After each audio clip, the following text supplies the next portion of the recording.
afternoon, student of class 11. Continuing with the third chapter, today I will teach you supply. Already I completed the demand, the exception of law of demand. I will provide the PDF. You will go through the paper first. Now today I am talking about the supply. What is the meaning of supply and who are the supplier? Demand, the demand created by the who are the creator of the demand? Consumers.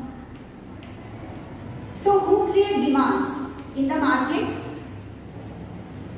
Consumer. And who creates supply? Who? Producer. Clear? Supply. So who creates demand? Consumer. Who produce goods and commodity and supply it in the market? The answer is producer. Clear? Understood? So what the producer will see? When the price of the commodity will increase, so it is beneficial from the part of the producer to supply more and more commodity to earn more profit. So what is happening? That's why the supply curve is always upward rising, because supply has a direct relationship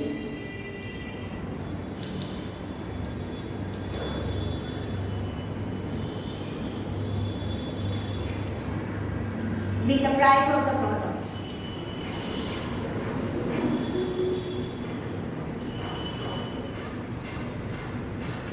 Whereas the demand has negative relationship with the price of the product. So why it has a question may come, why is supply curve upward rising? Supply curve is upward rising because it has a direct relationship with the price.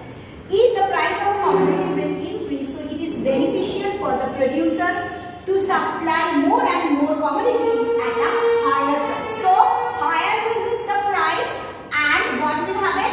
More will be the supply. So what will happen when the price of any commodity will increase? Then what will happen?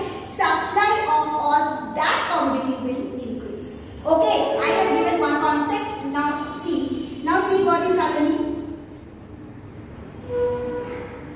If the price of commodity X is Rs 5, okay, at that commodity 1 unit will be supplied.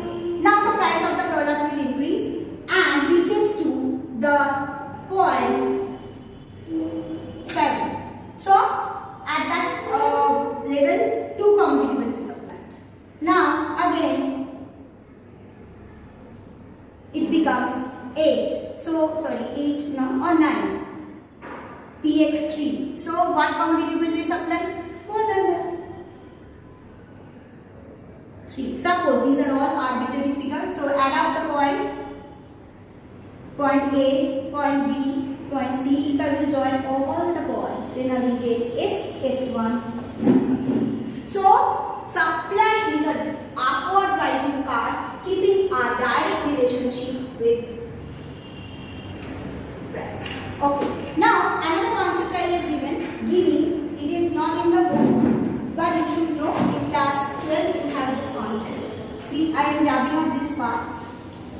That is paradox of Tennyson.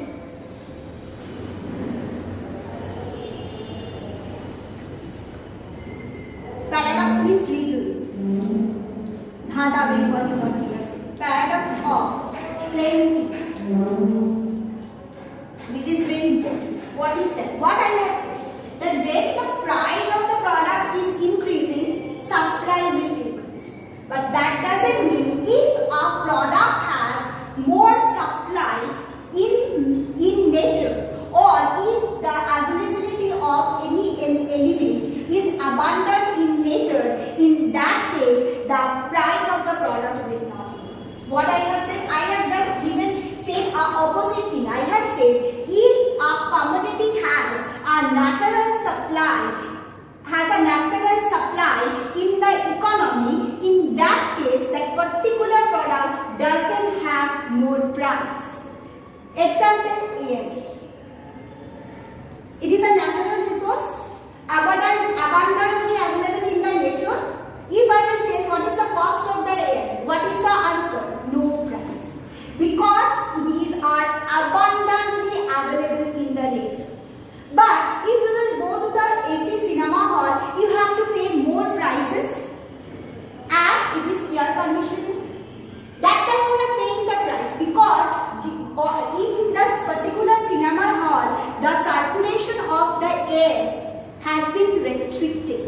there the supply of the air has been restricted.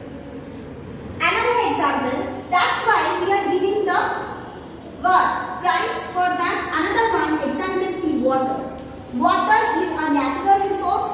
Can we pay any water? Can we pay any amount for water, like when we are consuming water from water bodies, lake water, water of river, water of fountain? When we are, suppose we are capturing the water and having it for the purpose of drinking, are we pay any price on that? No. But for the same water, when it is available through the mineral bottle, we are paying the price. Yes or no? Mineral bottles are chargeable or not? Yes. Because in the mineral bottle, the water is available at a restricted amount. Yes or no? Per bottle water, the supply of water has been restricted.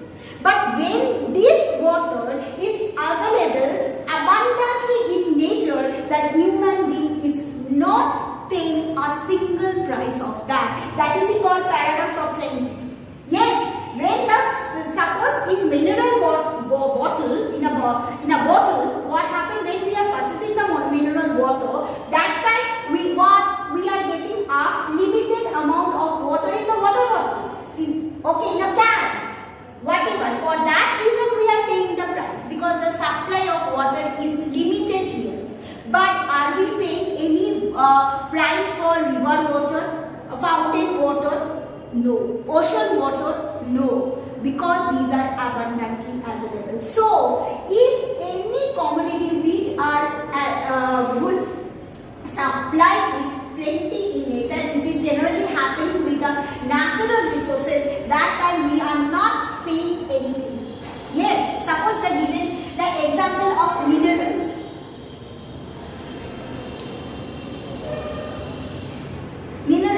General minerals, if you will get one mineral, suppose you are digging up the soil and got the minerals. Are you paying anything for that? No, because it is available in the nature. But when you will sell this one, the minerals will be sold out, it will be sold at a higher price. Because when we are selling something, the supply of the commodity will be restricted. But when we are collecting something from the nature, then what is happening? That we have to, when we are collecting anything from the nature, I am giving one example another, then we don't have to pay any price for that. But when we are purchasing it, then we have to pay for that, because purchasing, when we are purchasing something means the supply of that commodity is restricted. Example is tree fruit. Fruit of the tree. Okay, suppose the fruit of the tree you are having in your locality, there is a garden or park and many trees are there.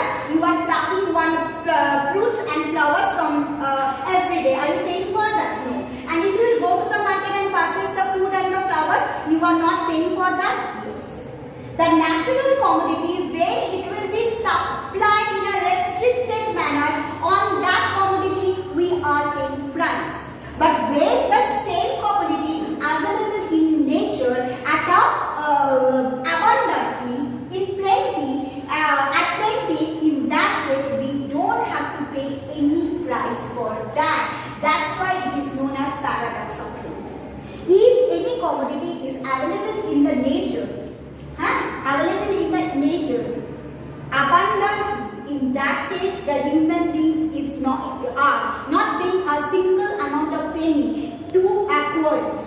But when these same amount or same type of commodity are available in the market, then what happens? The consumer has to pay the price to acquire it. Means here the supply of the same resources has been restricted. Am I clear? Understood? This is called paradox of plenty, exception of law of supply, or also we can call the law of demand. Okay, we can justify the answer from the viewpoint of supply also, from the viewpoint of demand also. Right now I am justifying this answer from the viewpoint of supply, that is called paradox of plenty. So understood? Clear? Though in case of natural resources, abundant supply. That's why we are not paying any price for that. Okay, we are talking about the abundant supply. Now another example I am giving. Please write down, here is not limited supply. Suppose if there are some commodities, or a few commodities better to say, which cannot be produced by human being. Their supply is limited in the earth. Example, what example? Land. Can we produce a single bit of land? Production of land is possible? Still yet not. In future maybe it is possible. I don't know, but there is no sign.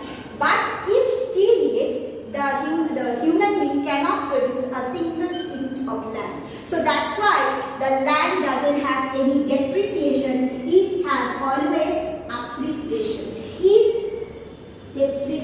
No depreciation. Land doesn't have any depreciation. It has only appreciation. Means price of the land is always increasing because the supply is limited. As the supply of the land is limited and the demand for the common people or the people for acquiring the land is increasing, because everybody needs land. Why? For the purpose of shelter. But nowadays we are not getting the land. Whatever is there, that is also very costly. Why? Because the new land cannot be produced. Okay, a human being can acquire more and more land by paying the amount, but the total amount of land, available land on the earth is limited. That's why the price of the land is increasing day by day. Okay, it is too much. Too much.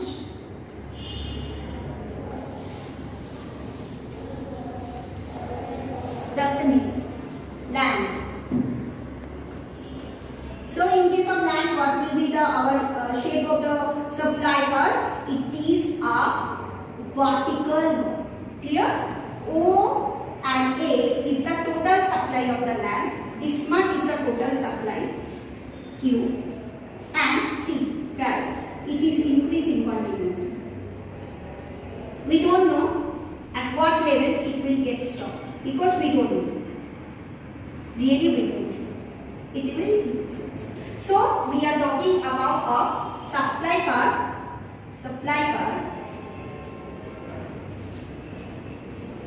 of land. Which is what? Which is totally a vertical straight line. Okay? And what about the supply curve in case of the natural resources? It is a horizontal straight line. See here.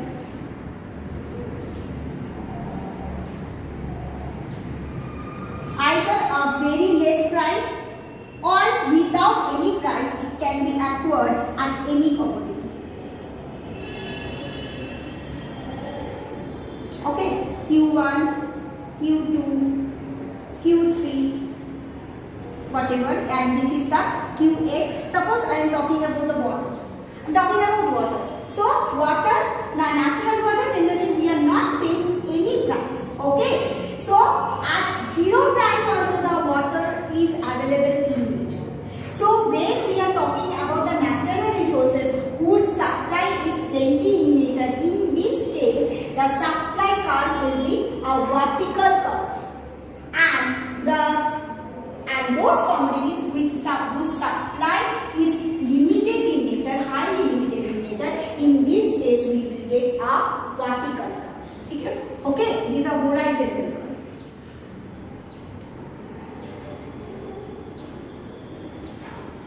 Here I have given one example, and another example we can say life saving drugs.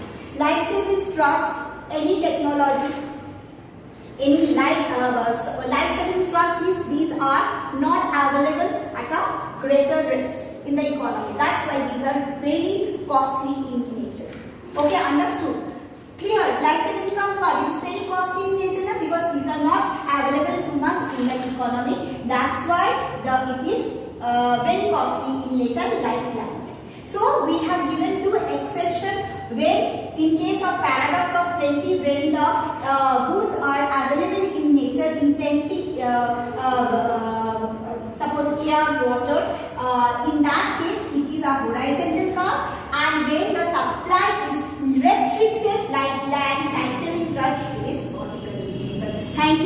will move on to the next part and this will be followed by